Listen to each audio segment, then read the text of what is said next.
Hi, this is Sive Morten with the daily update on EuroFX. I post my exclusive market overviews with the key political and economical events, charts and important levels on the ForexPeaceArmy.com forums weekly. This short video is a response to rapidly changing situation on the currency markets and should help you to stay on top of the game and be profitable. I suggest you to visit ForexPeaceArmy.com forum and read my analysis for the week before watching this daily video. Welcome back everybody. Let's take a look again on the gold market. So on the technical picture situation, well, maybe not as interesting as in the fundamental economy and political background for current events that we see in the world. Today, as we have promised in our weekly report, we have provided some explanation of the political events that have happened in the United States that explains our recent conclusion that we have made from the economical point of view, why we suggest that or economists suggest that actually the United States could turn back to the money printing very soon. It's really big chances and a lot of signs that the global transnational bankers have taken the direct direct management over the United States right now.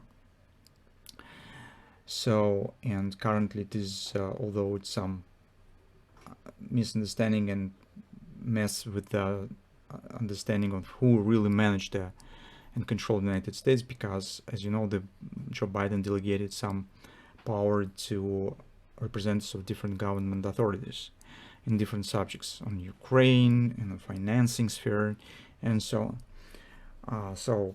But actually the results of the political events of the recent couple of weeks makes us think that bankers right now control is the most powerful camp of the inside of the Democratic Party. It takes the lead and take control over the situation. So it leads us to some conclusion. If you're interested with the subject, you could read the report. Also, we have considered some economical moments as well and some other subjects. It might be interesting to read.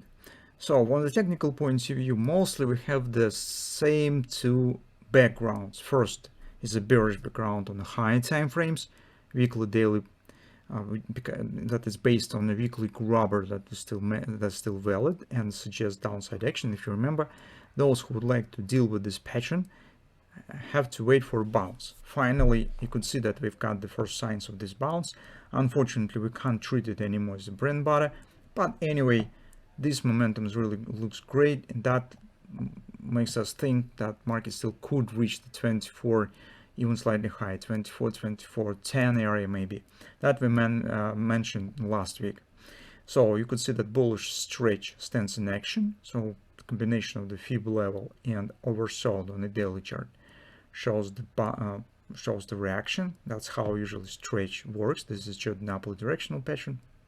And those who have taken long position with this setup, that also is looking like the hand and shoulders on the lower time frame.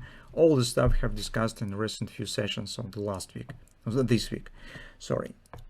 And currently we have to and could actually estimate the target of this pattern. So on the follow time frame chart, I do not see something really special. Only reaction of this 618 support, nothing more. Trend has turned bullish here, but no patterns actually stand around this level. But on the lower time frame, as I said, it seems that now this pattern stands in focus for short-term trading that we will be watching for in Monday and Tuesday probably. Next week, we suggest might be quiet until the Fed statement, which means only on Wednesday we will hear it. And that could let gold actually to stay on its own and keep creeping slowly to the complete this target, because you can see with this hand and shoulders A, B, C, D, OP target has been completed. Market has broken through the 30% resistance that was standing here. Next logical target is XOP, which is 24.08 approximately, and it stands in agreement with the confluence resistance around 24 area. So that's why this level seems really interesting and attractive to consider it in the context of the bearish trading setup that we have on the weekly chart. So that might be the interesting area to think about taking the short position on the gold market. And we will definitely keep an eye on what will happen around it. whether this will be some bearish patterns around it, what the fundamental background will be for this possible event. So that's our trading plan. First, we are watching for upward continuation to the target. Once market will reach it, we will be watching what was going on right here and where this will be more or less safe to consider taking the short position. That and towards our trading plan for the next week.